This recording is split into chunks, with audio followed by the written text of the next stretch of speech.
Are you ready? Yes. What are you going to do? All right, you got it. Good. I want to start because we didn't just make this stuff up. I want to start with a quote by Ernest Holmes. He says, the whole endeavor of humankind, that's a pretty big thing. The whole endeavor of humankind is to return to God.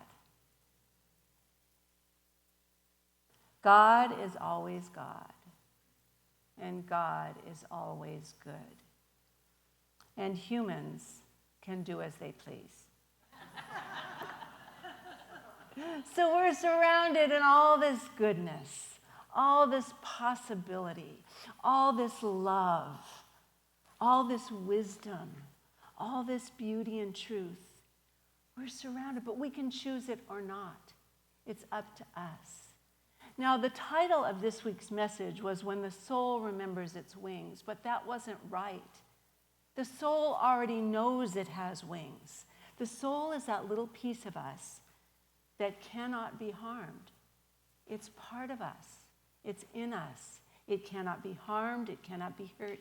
And it knows its way to connect and rise up and become one. It's the individualized piece of spirit that's within us. Our job is to cultivate and connect with that piece of us so we can individualize ourselves to become the fullness, the best we can be. That's our job to do when we're here. But the caveat to that is we can remember that or we can forget it. It's not the soul that forgets. It's always there for us.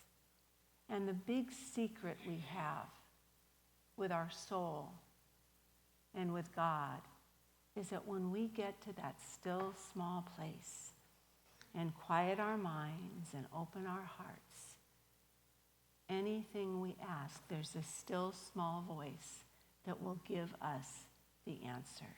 It's there for us.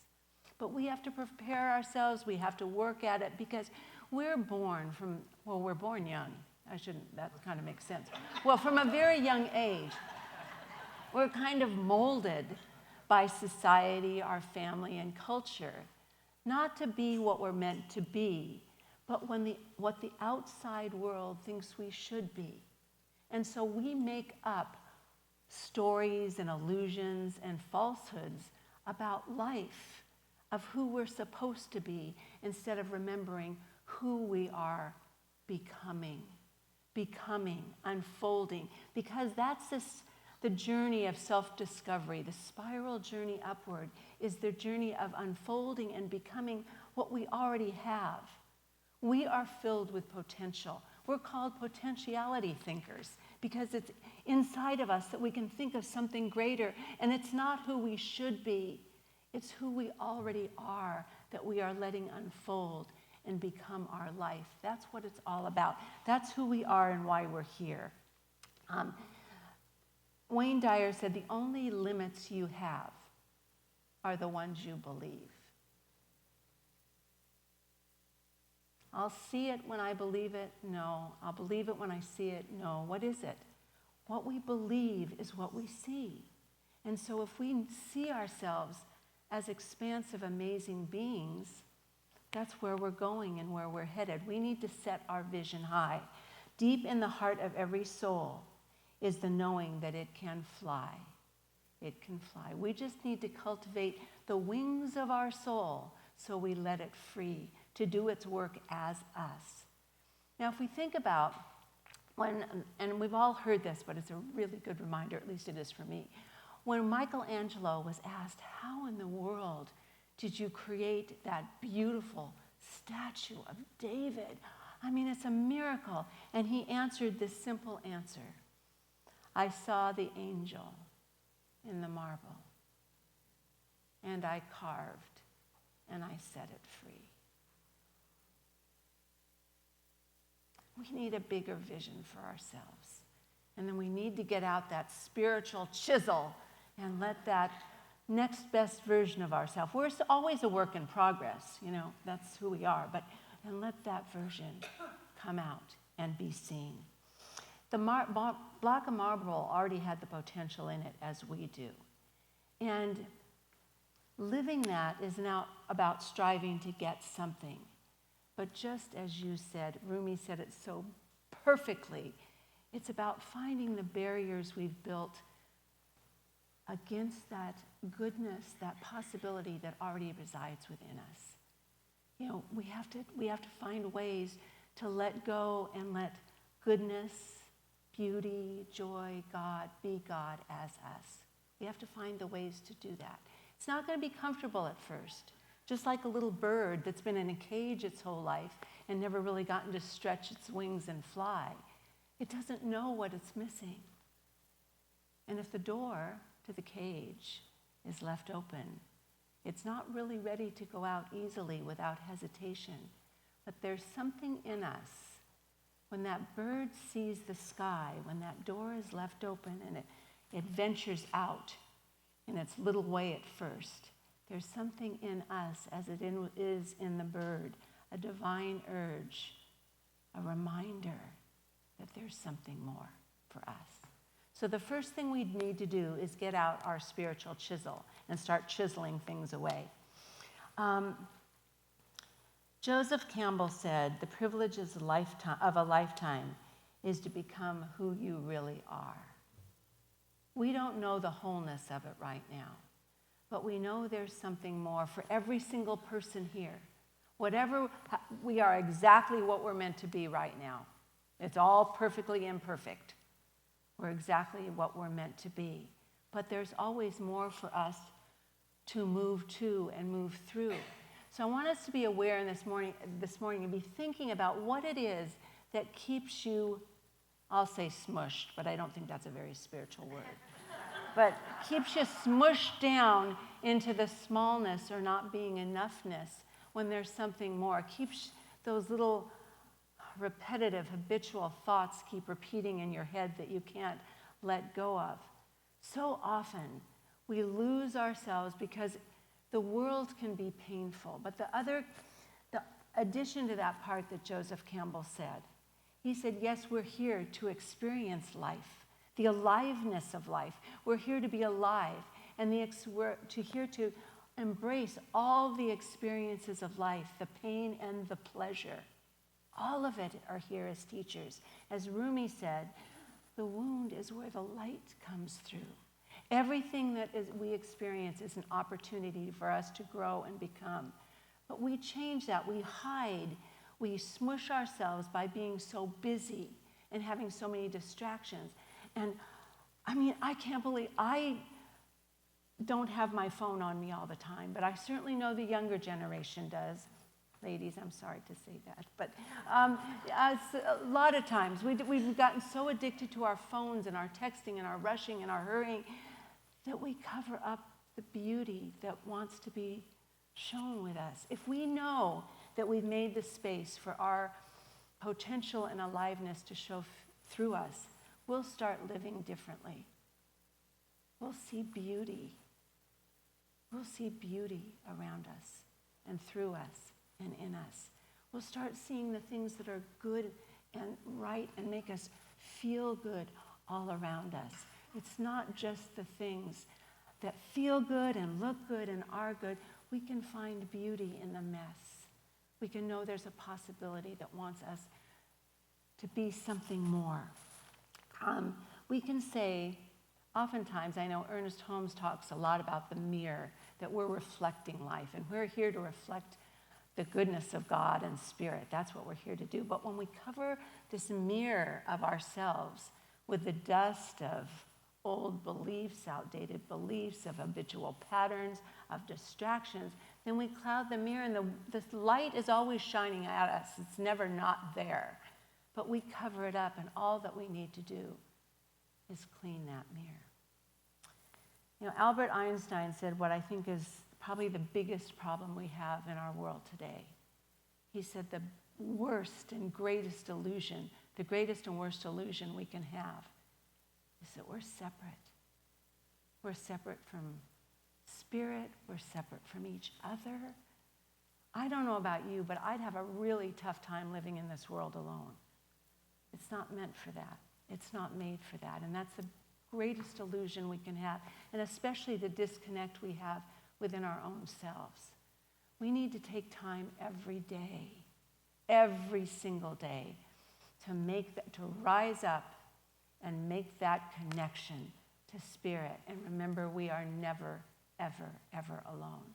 Even though it feels like it at times, it's an opportunity for us to stretch our mind and our heart to know there's something more at every moment.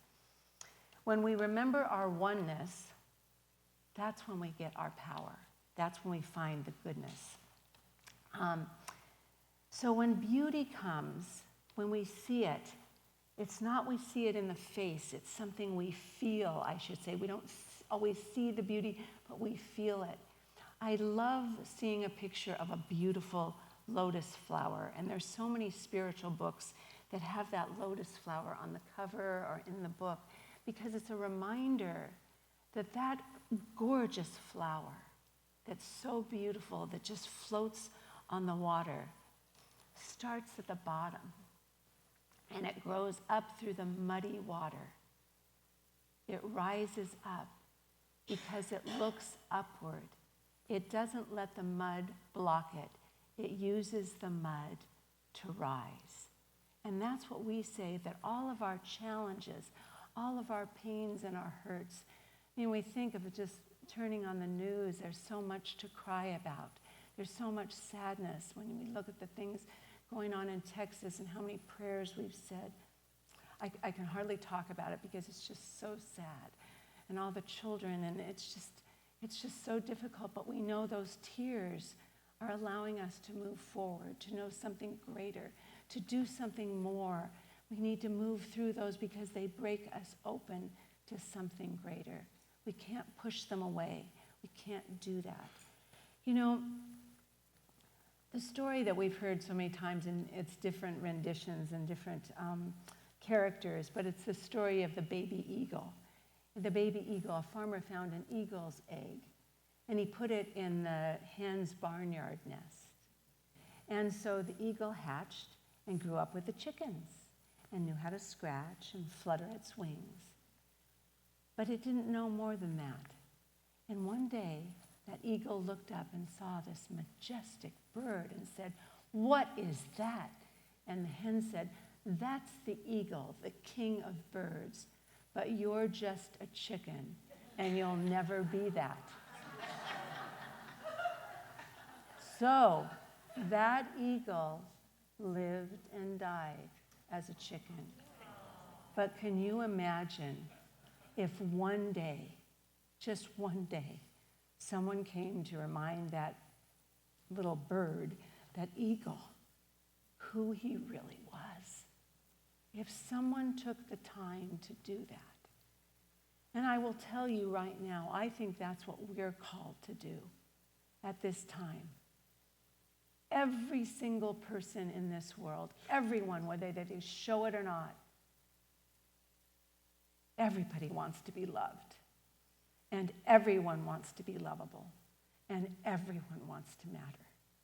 And if we would take the time to not only remind ourselves of that, but to remind other people that you are loved. I love you. I love you. I love you. You're lovable. I can tell because you've shown up. You're here. And you matter because your individual expression of spirit is needed right now. We need it now. If we could do that, the whole world would change. If we allowed ourselves to remind people of who they really are. And to do that, we have to remember that first for ourselves. First for ourselves. So, I love this poem by Hafez, the 14th century Sufi mystic. He said, "How did the rose ever open its heart and give its beauty to all the world?" How did the rose ever open its heart and give all of its beauty to the world? The answer, it felt the encouragement of light against its being. Otherwise, we all remain too afraid.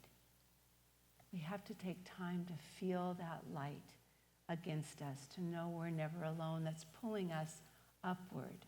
We're not meant to be here walking around in circles in a cage that has become too small. We're supposed to feel the breath of spirit that lifts us up, that we may travel in trust and faith and goodness. That's why we're here. So in order for us this morning to clean any energy out of things, to dust our mirror, to clean our space, that we can rise up and grow in remembering who we are and where we are in this journey.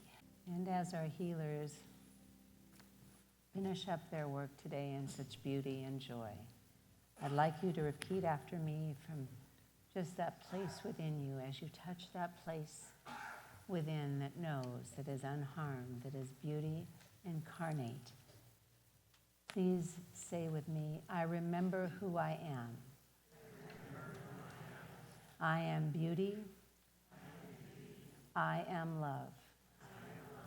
I am potential.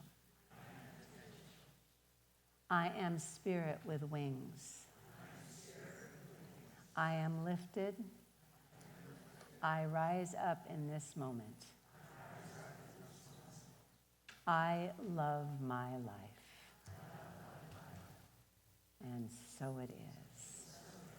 Beautiful.